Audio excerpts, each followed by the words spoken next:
Linear programming problem का ये question है। Solve the LPP using simplex method, also write its dual.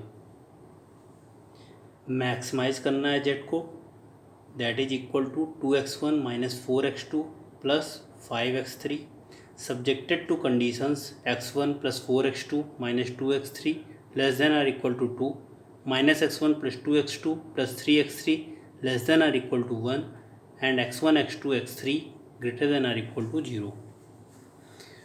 तो पहले इसे हमें स्टैंडर्ड फॉर्म में चेंज करते हैं।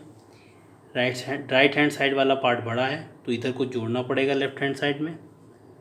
x1 plus 4x2 minus 2x3 plus क्या आ जाएगा यहाँ पे, s1 लेट से कुछ जोड़ दिया, इक्वलिटी आ जाएगी तब, माइनस x1, यहाँ पे माइनस x1 आएगा plus 2x2 plus 3x3 plus h2 आएगा, दैट इज इक्वल टू 1। तो दो इक्वेशंस थी, इसमें क्या जुड़ जाएगा, प्लस का 0 s1 का कोफिशिएंट प्लस का 0 s2 का कोफिशिएंट। अब हम सिंप्लेक्स टेबल बनाएंगे।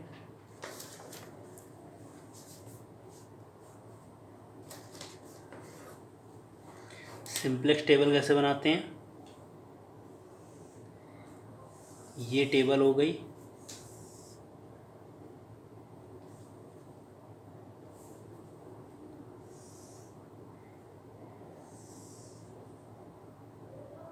यहाँ पे एक तरफ लिखेंगे बेसिक वेरिएबल्स, इधर सी बी इन बेसिक वेरिएबल का coefficient, B C B X B x1 x2 x3 s1 s2 ये लिखेंगे।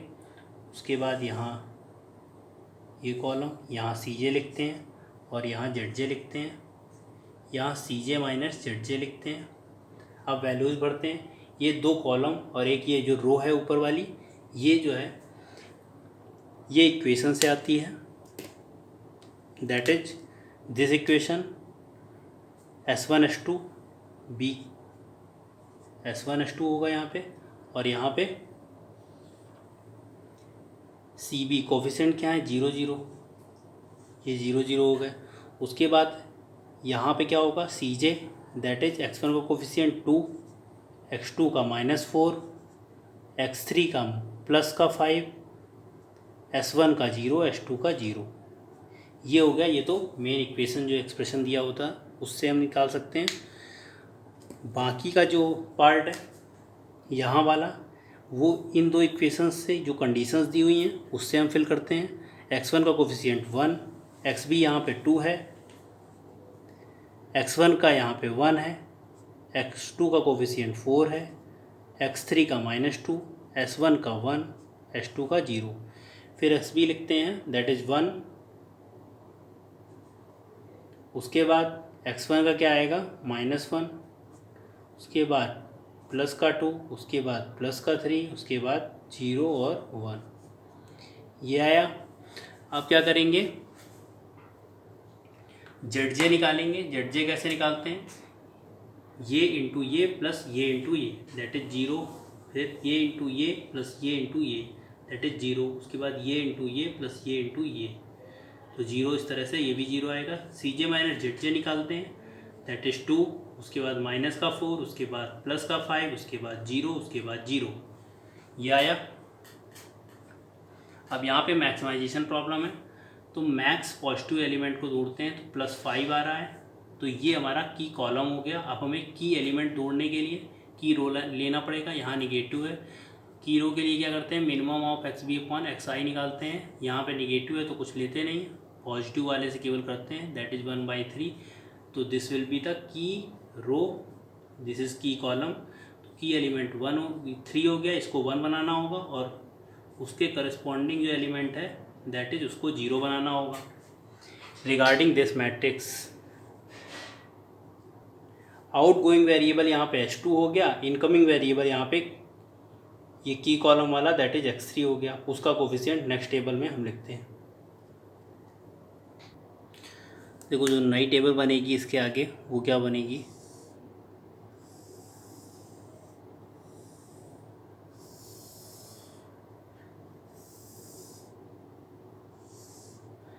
ये हो गया बी, ये हो गया सी बी, ये हो गया एक्स बी, ये हो गया x1, ये हो गया x2, ये हो गया x3, यहाँ पे s1, यहाँ पे s2, यहाँ पे हो गया cj, यहाँ पे हो गया zj, और यहाँ पे cj माइनस zj। सेम यही रहेगा। चेंजेस क्या करने पड़ेंगे, पहले इक्वेशन वाला लिखते हैं। s1 का कोफिशिएंट ये तो लिखा रहेगा, that is 0। s2 outgoing variable है, इनकमिंग वेरिएबल आएगा x3, तो यहाँ पे आ जाएगा x3, और उसका कोफिशिएंट है क्या, यहाँ पे पहले x1 x2 x3 लिख देते हैं, तो ये पूरा सेम टू सेम वही रहेगा, 2 -4 5 0 0, और x3 का कोफिशिएंट यहाँ पे क्या है, 5 है, तो ये 5 लिख देंगे। उसके बाद ये एंट्रीज फिल करते हैं। ये एंट्रीज में मॉडिफिकेशन करना पड़ेगा हमें। मॉडिफिकेशन ये है कि की एलिमेंट जो है यहाँ पे 3 आया है, that is the intersection of the key column and the key row, इसे हमें 1 बनाना होगा। उसके करस्पॉन्डिंग एलिमेंट इस -2 को हमें 0 बनाना होगा।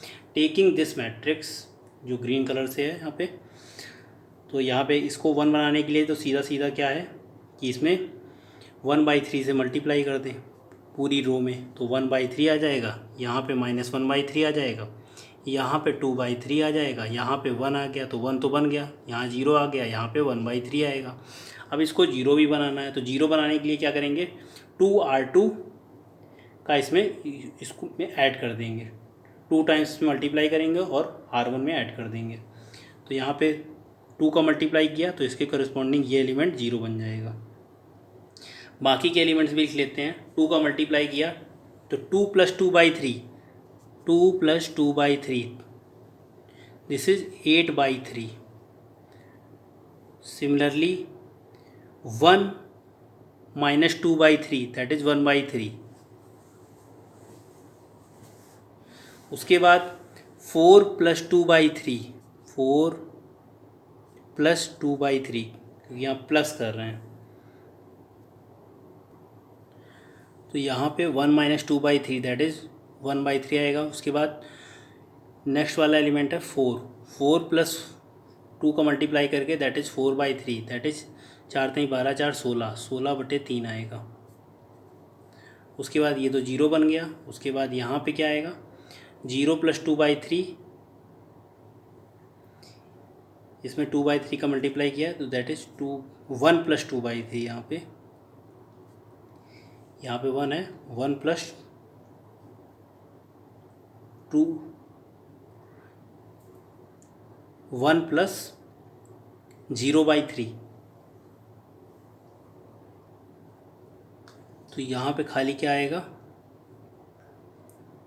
ये 0 बन गया। अब नेक्स्ट वाला 1, इसमें क्या करेंगे, 3 और इसमें ऐड कर देंगे, तो 1 + 0/3 दैट इज़ 1, यहाँ पे 1 आएगा। उसके बाद नेक्स्ट एंट्री फिर करते हैं, तो 0 प्लस यहाँ पे 3 करेंगे, 1/3, तो क्या आ जाएगा, 1/3।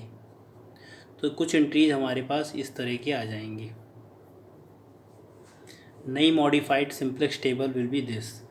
अब ZJ की वैल्यू लिखते हैं, 0 × दिस प्लस ये इंटू ये, यानी कि -5/3 आएगा।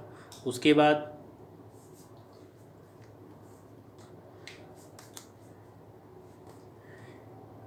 ये -5/3, 0 का इधर मल्टीप्लाई करते हैं, कोई फ़र्क नहीं, प्लस इसमें 10/3, 0 × ये plus this 5, 0 × this plus 5 × this that is 0, 0 × this plus 5 × 5/3। यहाँ पे CJ - ZJ करते हैं, 2 माइनस का 5/3, यानी 3 दूनी 6, 6 5 11/3। उसके बाद -4 - 10/3, यानी कि 4 3 12 10 22, -22/3। यहाँ पे क्या आएगा, 0, यहाँ 0, यहाँ पे माइनस का 5/3। मैक्सिमाइजेशन प्रॉब्लम है,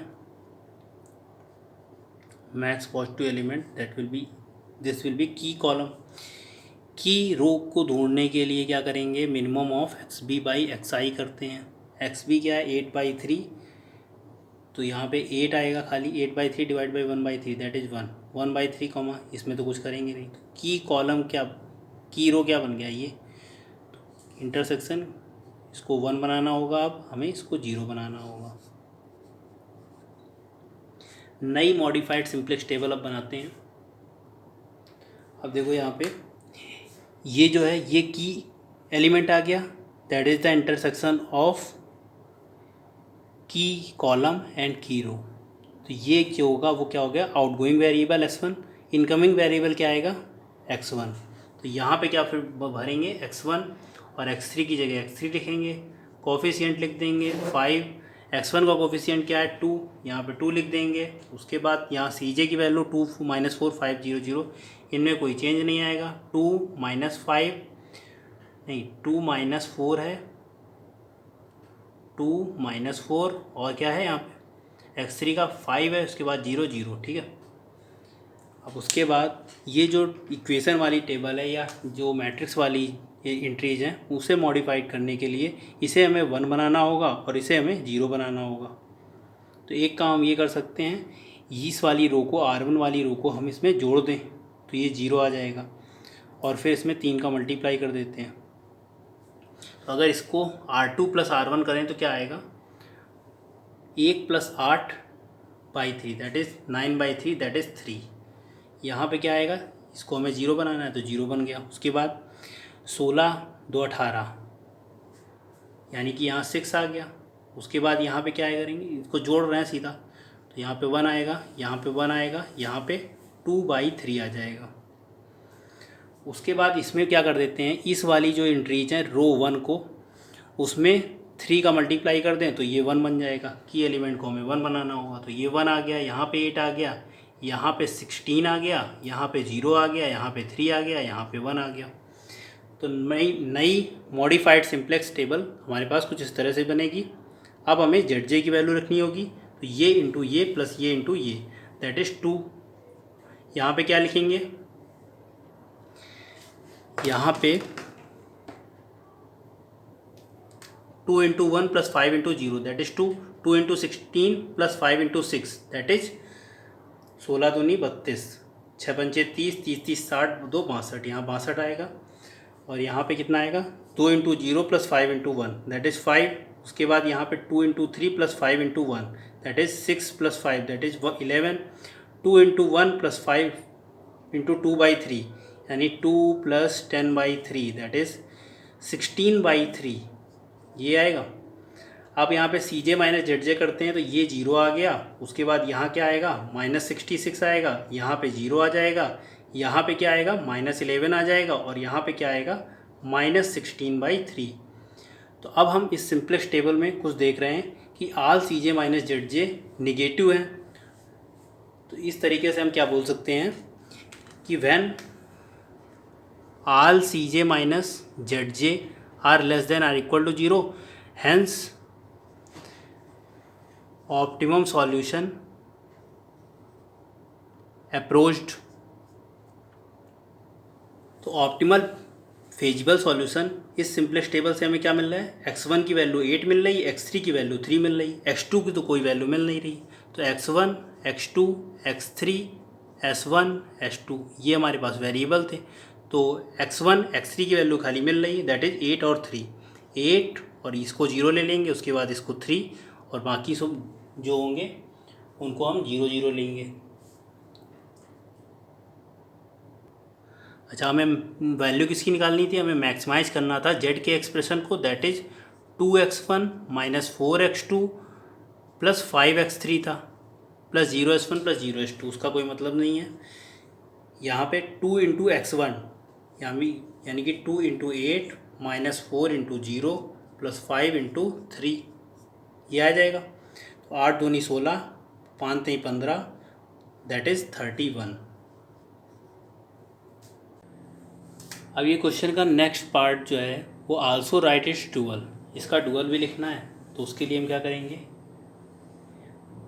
y1 y2 डुअल क्या हो जाएगा, dual that will be minimum z, वो क्या हो जाएगा 2y1 + y2, 2y1 + y2 subjected to conditions वो क्या होंगी, y1 - y2, y1 - y2 is greater than or equal to, यहाँ का 2 लिखेंगे, फिर y1 4y1 प्लस 2y2